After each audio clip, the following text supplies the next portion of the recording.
All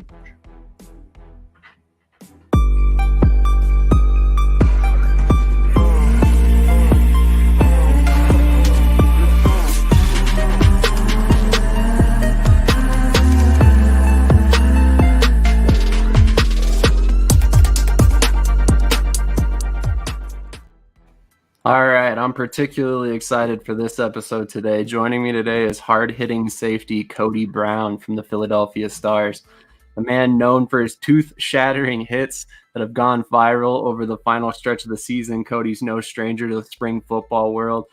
He played with the Salt Lake Stallions of the AAF, as well as the undefeated Houston Roughnecks of the XFL, and then ultimately ended up in the USFL championship game. So quite a run in spring football for sure.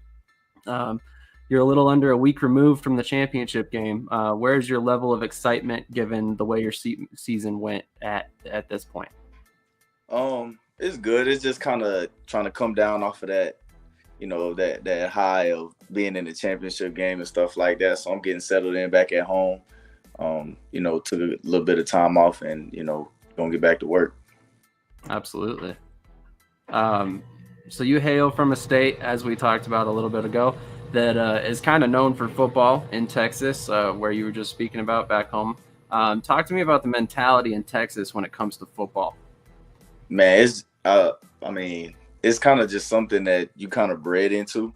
My dad played football. All my uncles played football. My older brother played football. My cousins played football. So, growing up is just kind of one of those things. Like going to our Little League games, you would think you were at a high school or a college game. Like everybody's just that, invested in football. And, it kind of creates a different mentality in you because, it's something or environment that you've been around since, 6 or 7 years old. So, it's just something I fell in love with.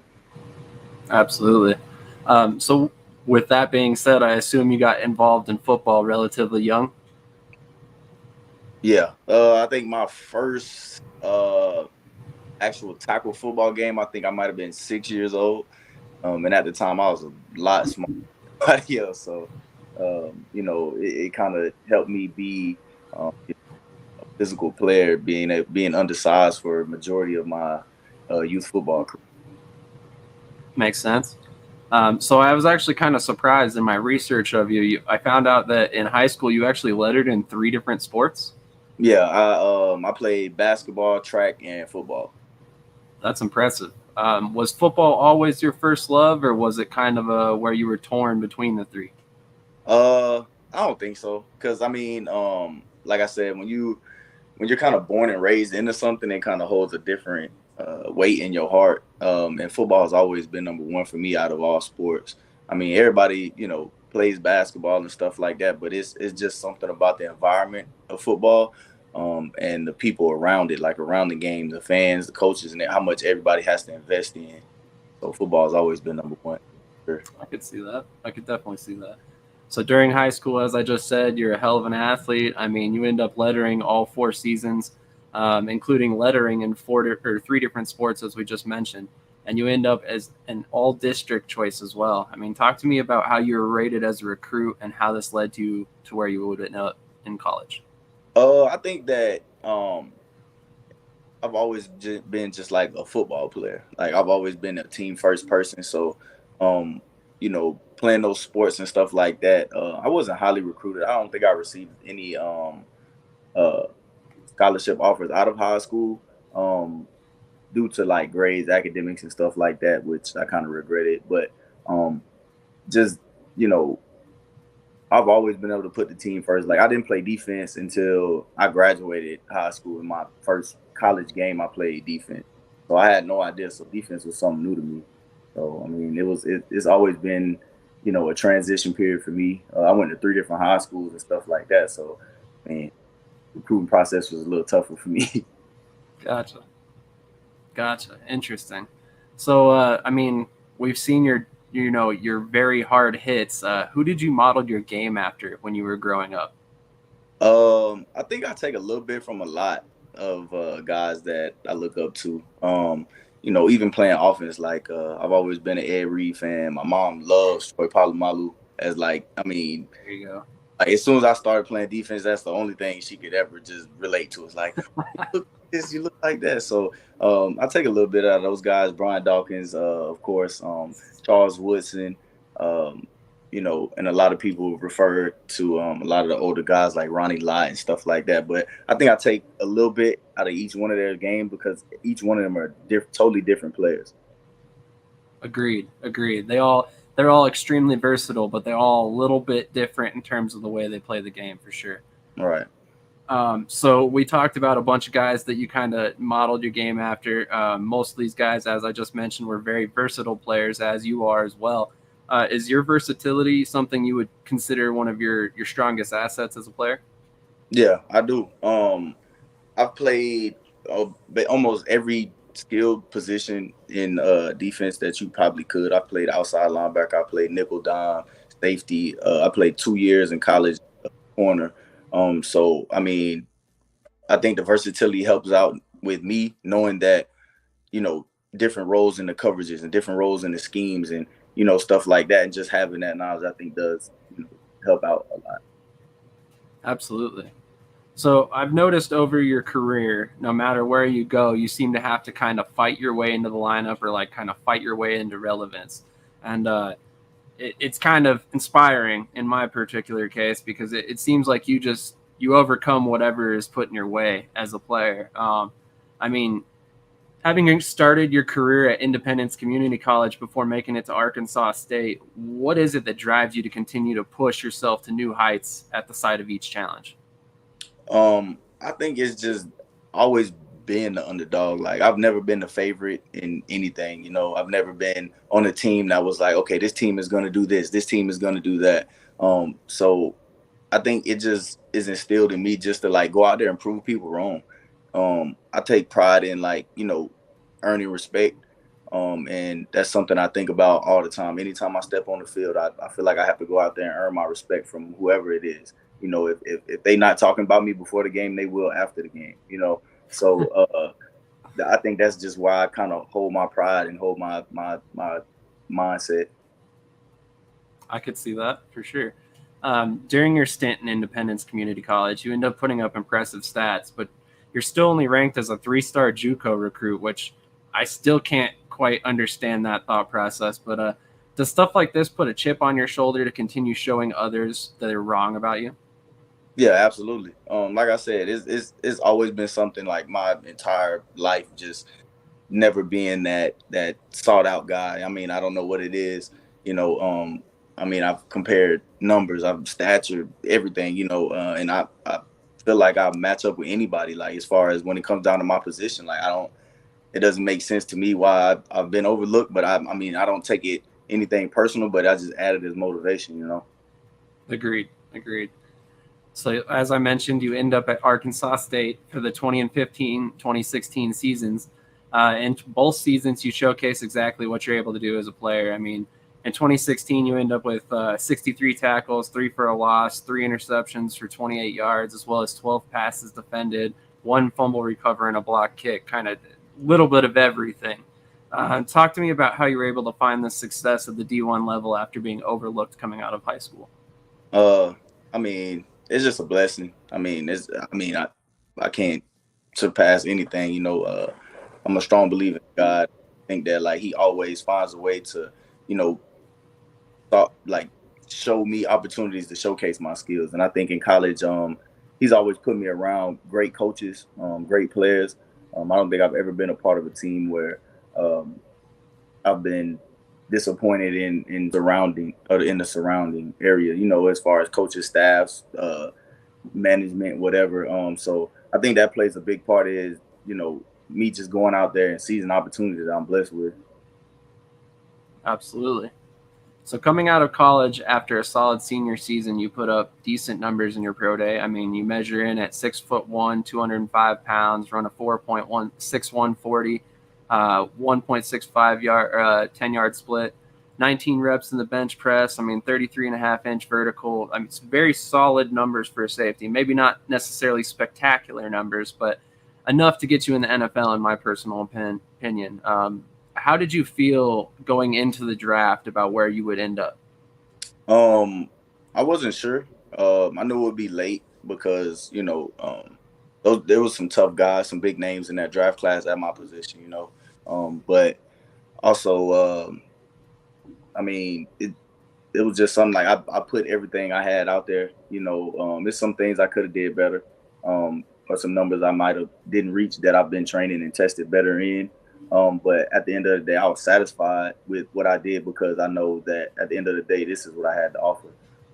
And I had some teams reach out and stuff like that, but I had hope for at least getting a camp invite or something like that because I had almost say like 7 or 8 teams reach out to me in that span between the draft and after pro day.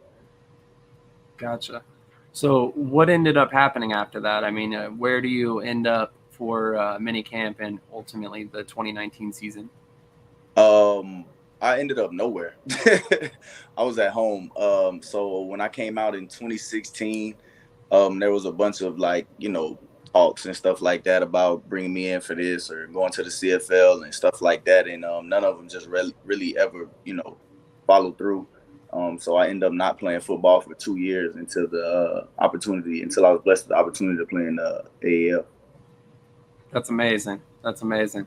I was having a really hard time trying to find information, and I'm like, man, I don't want to speak on it, but I got to ask him exactly what happened during that stretch. So, how did the opportunity to be in the AAF come about, given that you had been out of football for 2 years? I just kept training. I mean, and regardless if I had the opportunity or not, I still probably would be training because it's something that I find peace in. The grind and stuff like that. I find peace in that. So it was tough, just grinding and working for 2 years and just like having no kind of results for it or whatever. And at the time, my agent, he was just like, "Hey, they're starting this new Alliance League. They're having a combine for it. I think you should go." Stuff like that. And I mean, at that point in time, nobody really spring football wasn't a big thing.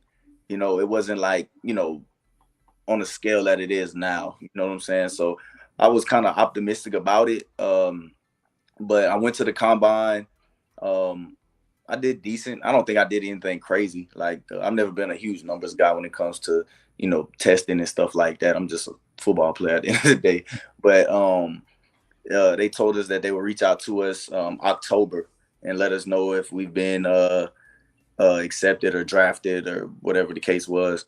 And I think maybe 2 weeks prior to them calling me, I kind of just told my trainer like, I've been at this for 2 years. I'm thinking about just like moving on and what I'm saying, starting my career after football.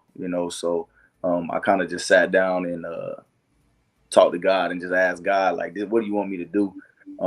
Like, how do you want me to go about my life? Just show me signs. Just bring me something that you want me to do in life. And crazy, it was probably like a week after that, like after I just sat down and had that talk. A week later, my agent called me and was like, "Congratulations, man. I know you've been working so hard for so long. It's finally paying off." I'm like, "Man, what are you talking about?" Like, I've already forgotten about the whole AAF thing because it was just kind of like so subtle. And then he ended up telling me what happened. And I was like, "Man, I got to get back to work." I took 2 weeks off. I'm like, "Man, I got to get back to work. I can't, And ever since then, it's been a no-brainer for me. Like, I mean, well, I sat down and talked to God, asked him what he wanted me to do and what he brought me. So after that, there's nothing else that can really just kind of deter me from my path. Absolutely. So I'm kind of curious, if football had not worked out, what would your career backup choice been? Honestly, man, I don't even know. I really don't. I mean, I probably would have bounced around between different ideas or tried to do different jobs and find something that really just, stuck with me, maybe coaching, or something of that nature. I mean, I really honestly don't know. Interesting. Well, I'm happy that you didn't have to figure that out yet. So hopefully you've got a long time coming before you have to determine what it is you're doing after football. But with that being said, you end up with the Salt Lake Stallions of the AAF, correct? Yep. Okay, cool. So I cover the Montreal Alouettes. There's a receiver on their team currently, Jake Weineke, that also is on the Stallions. Did you by chance line up one-on-one with him at any point? Jake Weineke. Dang, I can't even. He was there for a very brief time, so it's very possible you guys didn't cross paths. Oh, I'm not sure. I can't recall. I figured I'd throw it in there. If not, no worries. So what was it like playing for the AAF as a startup league? For me, it was huge. A lot of those guys, even from minicamp, we had, over 30 guys in minicamp. And throughout the process of minicamp to training camp, I want to say when the season started, me and another guy were the only guys still currently on that team that reported for minicamp. So for me, it was a huge deal because it was my first time playing professional football or having an opportunity to play professional football. And a lot of the guys, I gained a lot of knowledge from them because a lot of the guys we had on our team, played in the NFL for X amount of years and had that experience and had that coaching and stuff like that. And I think just being around them, it was a great experience for me, just to sit back and learn and see how professional sports are really operated. Interesting. So in those 2 years that you were out of football, were like the arena league considered at any point?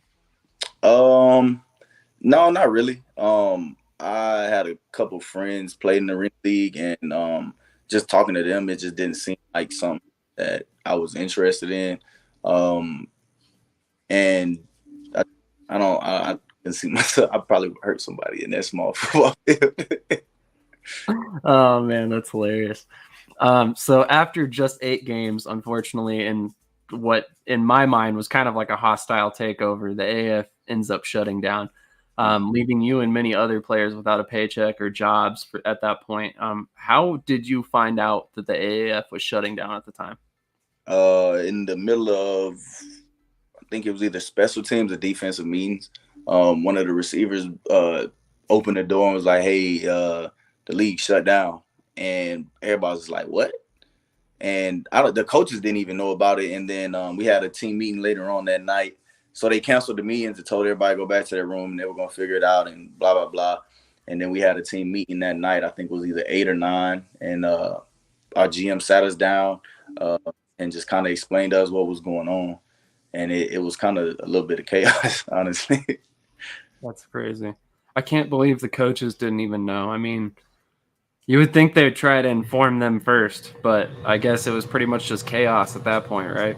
Yeah, because we were preparing. Because I think it was either a day or 2 days before our next game, and everybody was preparing as if we were going to play the game. Like there was no kind of word being around that was like, okay, the league might shut down, it might not. It was just it ended like in 10-15 minutes. It was over. Interesting. I can't imagine how that would all go down. I mean, I just can't imagine being a player in that situation. Um, but after 8 games, I mean, you ended up with 40 tackles and an interception. I mean, did you immediately start receiving interest after playing in this league, or was it another situation where you kind of had to just wait around for a next opportunity? Me and my roommate were actually driving back from Salt Lake to Houston, and he had maybe got like 3 or 4 calls about workouts and stuff like that. And I was just sitting in the passenger seat, like, man, I finally got a taste of it, and it's finally over. So it was kind of just like coming to the grasp of like being back where I started at, and then I ended up getting a call from Jacksonville on my way back. I think we might have been like 10 hours out of Houston. And Jacksonville called me and told me that they wanted me to come out for a workout in like 2 days. And so as soon as I got home to Houston, I had to get on the plane and fly out to Jacksonville for a workout. But that was the only call I received. Really? And how long were you with Jacksonville? I was with Jacksonville that entire summer. In mini camp, and then before training camp, that OTAs, I tore my meniscus, and I had to get my meniscus repaired. So I was on IR that entire season up to week 10, and then once I got cleared, I got released. Dang. I'm so sorry to hear that. I mean, that must have been devastating at the time. Oh yeah, of course. I mean, it's just like you prepare all this time and put in all the work, and then you finally get there, and it's taken from you. But everything happens for a reason. Absolutely. So you end up in the XFL for the 2020 season, 2 seasons, 2 startup leagues. Walk me through your thought process when deciding to sign with the XFL. Did the potential of another league folding ever even cross your mind at the time? Yeah, absolutely. I mean, it's kind of like, I mean, you go through something and it happens. The next time it happens, you're gonna at least have some kind of. You're hopeful, everything's running smooth, everything's hopeful, but you have that thought in the back of your head, like, man, this is better not happen again. But it's funny because I was still I was still on IR with Jacksonville. They had the XFL draft like 2 days after I got released. I ended up getting drafted by Seattle in the XFL. And then by the time I think it might have been a week before mini camp started or something like that. Seattle released me before I even got to camp. Um, and then I think it was Thanksgiving, like the day before Thanksgiving. Um, and then Houston picked me up off of the waiver, and I reported to Houston for mini camp. Interesting. I did not find that anywhere. That's crazy. So I guess your aunt is watching us currently? Oh, I don't know. Janelle Brown and Kurt Brown? Oh, that's my aunt, my dad. That's awesome. Well, thank you guys for tuning in. I appreciate that. So you end up with Houston, like you just said, which has an unbelievable season. I mean, you guys end up going undefeated through 5 games. You could then, again, display the type of player you can be at the professional level. I mean, this time you have 28 tackles, 1 sack, 2 picks, 87 yards returns. You have played 13 games at this point over the past 2 seasons, racking up 68 tackles, 3 interceptions, and a sack. I mean, in my mind, these are NFL level statistics, if I've ever seen them. Do you still receive any interest at this point? Currently, no, I haven't. But I mean, it's still a process, and like I said, it's something that I'm used to. Obviously, I've been through it a couple times. So right now, I'm just working, grinding, man, back to what I know. And if the call comes, if God blesses me with that opportunity, I'll be ready. Absolutely. Excuse me. Moses asks, how is it like playing in the USFL? The USFL was great, man. It was being my third time being in a spring league like that. They did a lot of things well. And it was interesting to see, guys that were getting those second chances and third chances again. And then guys who, been in the NFL and had that chance to be there for 7+ years. So it was kind of a great balance between, young guys that, played in the spring league and this was their first opportunity at professional football, and having those veteran guys as well. So I mean, it was a great experience, man. Glad to hear it. Glad to hear it. I was a huge fan of it. I think it was great gameplay. So I'm excited to hear that you guys enjoyed it as players. If COVID never happens in the XFL, do you think it's still around? Oh yeah, absolutely, man. That atmosphere was amazing. Just week in and week out, like I mean, even fans traveled. So I mean, it was like I said, a great experience. I think that the XFL figured out how to run it. Like I mean, I feel like there was a lot of good things going on, and I think that it would have only gotten better. I agree. I agree. Do you think if it weren't for the way the XFL was received in 2020, we even see the USFL or the XFL come back this year? Yeah, I do. Because there's always opportunities, and there's more people like myself that are always waiting on that opportunity. And I think you look at the NBA and how many players of those guys go overseas and make a name for themselves, or go to other countries, make a name for themselves, and end up getting back into the NBA or getting their first opportunity at the NBA. And I think there's never an overshadowing process, because the more leads you have, the more talent is showcased. So you might not have had that opportunity, or might not have received that recognition in college, and then the XFL doesn't happen for you. The USFL is still there, So I think that it still would have happened. I think it would have been great to watch too. Absolutely. So you talked about it before. You were on the verge of quitting football before the Salt Lake Stallions ended up calling you. How did you feel after the XFL shut down? I mean, were you still completely determined to continue your career at that point, or were you kind of distraught given the fact that you had now been through 2 leagues shutting down? No, like I said, I had no doubt in my mind that I was going to continue to play football. I just didn't know where, because like I told you, when I sat down and I had a conversation with God and asked Him what He wanted me to do, He brought me football. So that's something that always sticks with me anytime I step on the field or anytime I go to a training session. So it's never gonna be a doubt in my mind until I'm just physically not capable to do it anymore that I won't pursue it. Interesting. That's awesome. I love that mentality. So, what ends up happening during the 2021 season in between the USFL and the XFL? Just the same thing. I just working, grinding. I started a trucking business with my father. And then, I had some other business ventures as well. And just trying to, be an entrepreneur and build my income portfolio and stuff like that. And still at the same time working out and training. And I started coaching a 7-on-7 team. So I was still involved with the game and stuff like that. So I just started continuing life. I mean, I'm not gonna stop. Absolutely. I like it. I like it.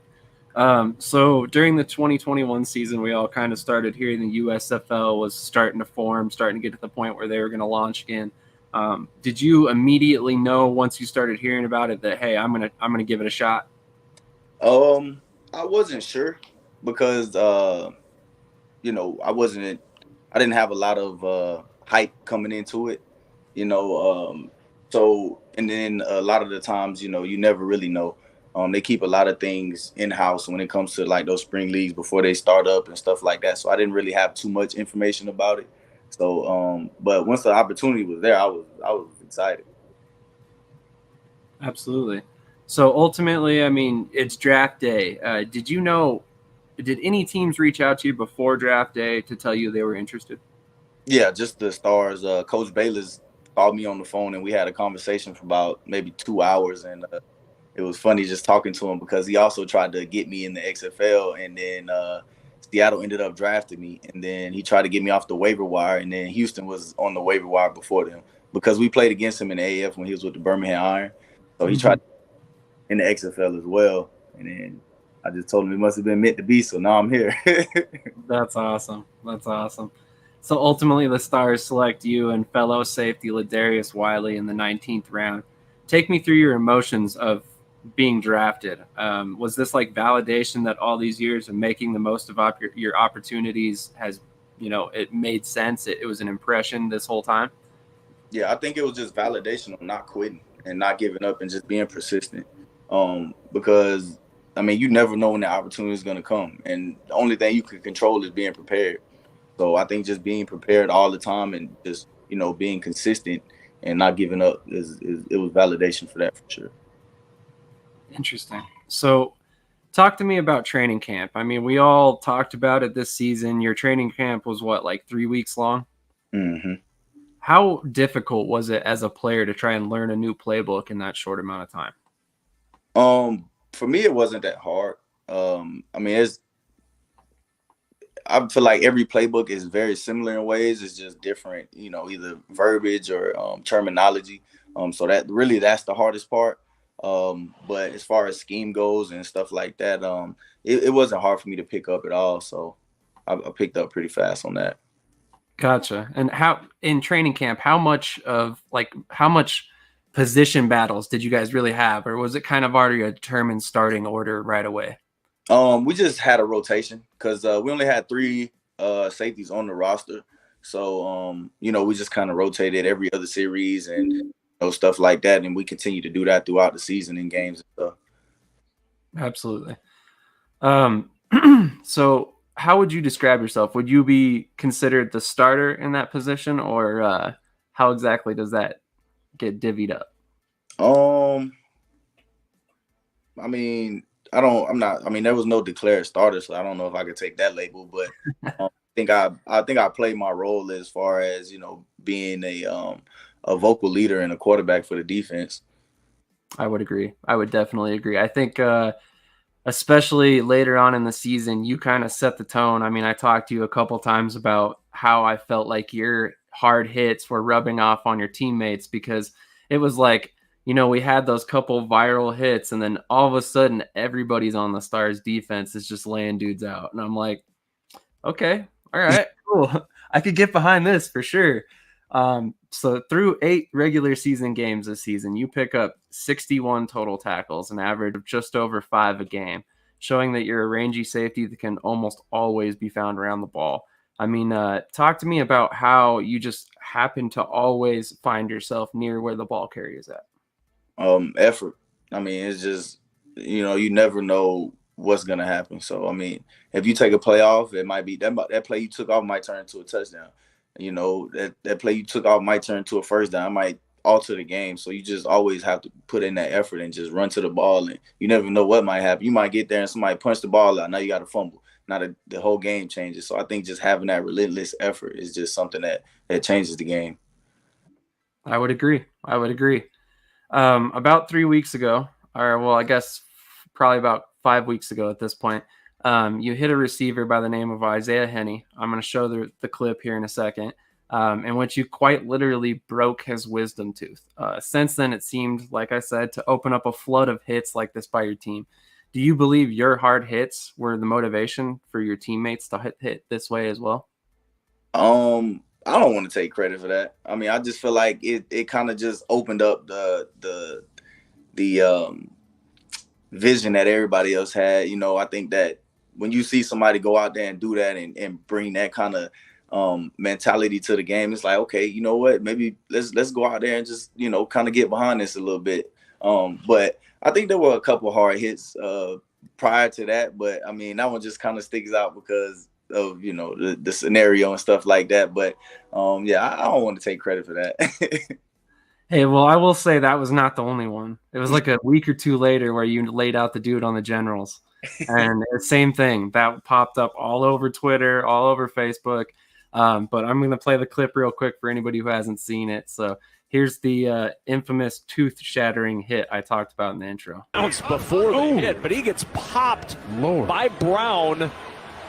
And you want to be a wide receiver, you're going to have to take a little bit of a hit like that as Brown got him in that shoulder, but watch. Oh, man, that is nuts. That is nuts. Every single time I see that hit, I'm just like, I would want to play football until I caught a pass and then got hit like that. And then I'd be like, I'm done. That's it. It was fun until that happened. But, I mean, it just shows the intensity you bring to the game. I mean, it's unreal watching you play. I mean, I told you before between the two of us that I think you're like the second coming of Brian Dawkins in Philadelphia as far as I'm concerned, and he was a big reason I was a fan of the team. So it's awesome seeing that mentality brought back to Philadelphia. Appreciate it. So now that you've played 11 games in the USFL, 8 in the UAAF, and 5 in the XFL, compare these 3 leagues from a player's perspective for me. I think that it's just, I mean, like I said, opportunity. And each time you just get around a different collective group of guys. And each opportunity was different in itself. The AAF kind of was the first, a first for me. So it was kind of like me sitting back and being that guy, that sponge, and sitting back and absorbing what other guys had going on. Playing in the XFL was a little more level for me. Being around a lot of more veteran guys and stuff like that. And then USFL presented the opportunity for me to step up and be a leader because, I mean, although there was guys that had more NFL experience than me, I was older than a lot of those guys. And so it just kind of presented itself just being in the game for so long, whether it was NFL, XFL, AAF, just being that guy to them that, that those guys in the AAF were to me. Interesting. So your aunt says, ouch, and then with a tooth because, yeah. And then she also says, this is a great interview. Thank you. I appreciate that. Did a lot of research into his career because he's a very interesting player to follow for sure. So we talked about your background growing up in Texas. So I have a very interesting question for you. I'm sure you've heard that the USFL is looking to expand hubs next season. There's talk it could be 2 with just a northern hub. There's talk it could be 4, potentially with a second southern hub. Should there be 4, do you think there's a better choice than Houston for that second hub? Oh, absolutely not. Absolutely not. Any place you go in Texas, you're gonna get the support because it's football, But at the end of the day, Houston is a different city in itself. Being in the XFL and being in Houston, I think we sold out every game, and I think the first game of the season we ran out of alcohol at the concession stand. So it's a great city, and I think that the following itself just kind of speaks in volumes. I agree. And not to throw any shade at Birmingham, but do you believe that would have been a better choice for the initial hub? That's above my pay grade. I can't. That's okay. I kind of know that could be a controversial question to answer, but I had recently talked with Donald Payne of the Houston Gamblers, and I wanted his perspective being a Gamblers player. He said that it might get a little too crazy in Houston, and they might have had TMZ down there. So I thought that was kind of an interesting take on that as well. Yeah. But ultimately, I'm going to leave you with one final question. With your team ultimately just coming out of the championship game, you've had viral hit after viral hit. You're, the quintessential size for an NFL safety. I mean, do you think you've finally done enough to warrant an NFL roster spot at this point? I believe so. And I think that, the tape speaks for itself over my career. Going back to the AAF until now, I've always been my body of work has always been consistent. And I do think that I've done enough. But, like I said, if the opportunity presents itself, then I'll be ready. If not, then, I'm going to continue working and keep striving. I agree. I guess one more final question before I let you go. Would you be comfortable playing multiple years in the USFL and just sticking your career out there? Yeah, if that's what the future beholds for me, then I wouldn't have a problem with it. Because at the end of the day, I played the game of football because I love to do it. So if the opportunity continues to present itself, like I said, I'm gonna continue to play football until I'm not able to. I love that answer. And I'm going to continue to watch you play football because you're incredibly enjoyable to watch. So Appreciate it. With that being said, man, I really appreciate you joining me. I've been trying to get you on for a while, so I really appreciate it. I hope you enjoyed yourself. And with that being said, I'll definitely keep in touch with you and check back in with the future when you hopefully put name to a contract for an NFL team. All right. I appreciate it, man. Appreciate the time. Absolutely. Have a great rest of your night. All right, you too. All right, guys, that was Cody Brown. He is an unbelievable safety. I meant every word I said. I watched Brian Dawkins as a kid. I've been an Eagles fan for 21 years. Brian Dawkins is one of the most unbelievable safeties I've ever watched. I got to watch him in Philadelphia for many years. I got to watch him at the tail end of his career in Denver. When I saw Cody Brown play for the first time as a Philadelphia Star, and then went back and saw his tape with Houston and with Salt Lake, he's unbelievable. He is unbelievable. He's versatile. He can play in the box. He can go single up with a wide receiver. He can play against a slot receiver that's a shiftier guy. He can literally, like he said, play outside linebacker and, hold his own. And it's one of those things where I think Cody Brown is kind of held back by measurables because his pro day wasn't like spectacular, but at the same time, this is just another one of those cases where modern coaches and ultimately modern scouting is kind of leaving a hole for these players. I mean, guys like this dude, you watch him play, and in my mind, there's no question that he's an NFL level safety. I mean, you see the way he hits, you see the way he tackles, you see the way he covers. He belongs in the NFL. But then you sit there and you wonder, like, well, what's holding him back? And really, at the end of the day, the only thing holding him back is basically a pro day that happened 5 years ago. I mean, like he said, he's been training to improve his body for the last 5 years. He's developed under coaching that's professional level.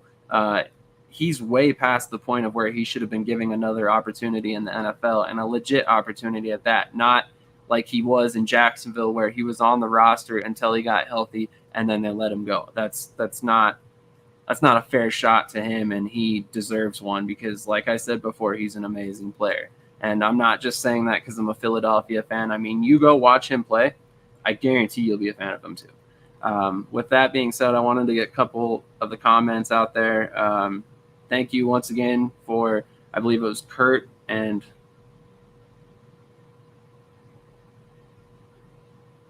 Janelle. Sorry about that. Thank you, Kurt and Janelle, for tuning in. I really appreciate that. It means a lot to me. I take a lot of pride in these interviews. I do a lot of research on these players. I truly enjoy watching the game. And as you can see, I'm a huge Philadelphia fan, so naturally I'm going to support my team.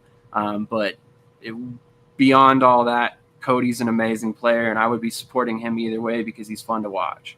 So with that being said, he's also an extremely respectful man. All I had to do was basically reach out and ask him to come on the channel, and he was all about it. And he apologized, which let me just recap this. So last weekend, he was supposed to come on the day before the championship game in the morning. I couldn't get a hold of him. I wasn't quite sure why. And then I ended up getting a hold of his teammate about an hour after we were supposed to go on live. And Cody gets a hold of me later on, and he apologizes because he had a team meeting that he had to be to, and he apologized to me about not making our interview. So that just kind of shows the amazing guy that he is. He's like respectful, he's humble, he's truly playing the game because he loves it. He's not out here thinking he's the best player in the world or anything like that, even though I personally think he's an amazing safety and he, again, should be in the NFL. But it just goes to show you the kind of guy he is. But with that being said, that's all I've got for you guys tonight. I hope you enjoyed this one because I did. Like I said before, he's one of my favorite players to watch in the USFL. As much as I want to see him go to the NFL, if he's in the USFL, I'm going to be that much more entertained by the USFL in season 2. And yes, he is amazing, humble, and respectful. And I have no doubt that has everything to do with the way he was raised by his incredible family. Sasha, I love you too. Thanks for joining us. I appreciate it. To everybody who's joining me right now, all 11 of you, I really appreciate it. You guys are awesome. Definitely make sure you hit that like button. It really, really helps me. It pushes us out to more viewers so they see it in the future.